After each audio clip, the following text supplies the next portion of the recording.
My husband was with me at the time, and he had noticed just how sick I was and was like, I really think there's something going on here. I'm worried that you might be having a heart attack. And I was like, there's no way I'm having a heart attack. I'm like, this happens, it's happened before, just let me sleep it off, I'll be okay. And I didn't want to ruin our vacation, but he really said that he felt like everybody would have a better vacation if they knew that I was okay. So we went in and told the doctor kind of the symptoms that I was having, that I was having what felt like kind of chest pain or acid reflux and numbness on my left side, and that I was, really sick, and that my blood pressure was really high. And he said, I hear what you're saying, but there's no way you've had a heart attack.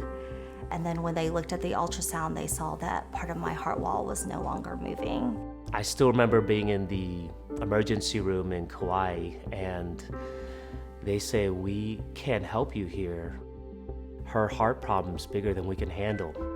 We've got to jump on a life flight to Honolulu.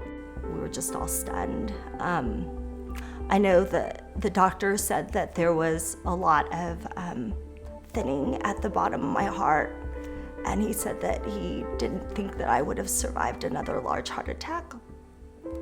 I just wanted answers, but it seemed like nobody had any answers.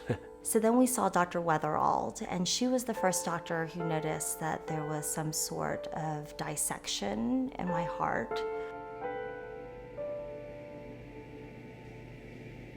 Julia came to me with a complicated history. She reported this history of having had a heart attack and potentially many heart attacks, and having had intermittent severe chest pain for several years that was always worse around the time of late pregnancy and childbirth. I remember at Xander's birth, they had asked me to nurse him, and I remember so wanting to nurse him, but I remember feeling so bad, and I remember my chest hurt so bad that they couldn't place him on my chest to nurse.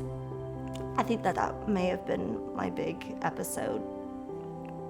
It appeared to me that she had many dissections, which is a process by which the inner layer of the artery that supplies blood to the heart muscle separates from the outer layer of the artery, and ultimately we diagnosed her simply with spontaneous coronary artery dissection. But I think you have to really listen to the patient, get the entire history dating back to when symptoms start, especially when it's an unusual situation like Julia's, where she doesn't fit with someone who would have the typical type of heart attack. I think a lot of what made us realize that I was having a heart problem was the information that's out there that, places like the American Heart Association provides for women. The American Heart Association has done a fantastic job, because even since I've been in practice for 7 or 8 years, I've seen a difference. There are many more women who come to me simply because they want to be proactive. They may not be having any symptoms, or they may be having some very vague symptoms, but they now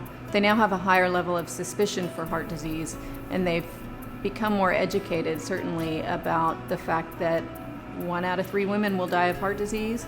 It's the most common cause of death in the U.S. for both men and women. Dr. Weatherald said, now that she's healthy and she's taking the right medications, there's no reason why she couldn't live to 105. I realized that the best thing that I could do was really to take care of myself, because I really can't take care of other people as much as I want to if I don't take care of myself and I don't have my health.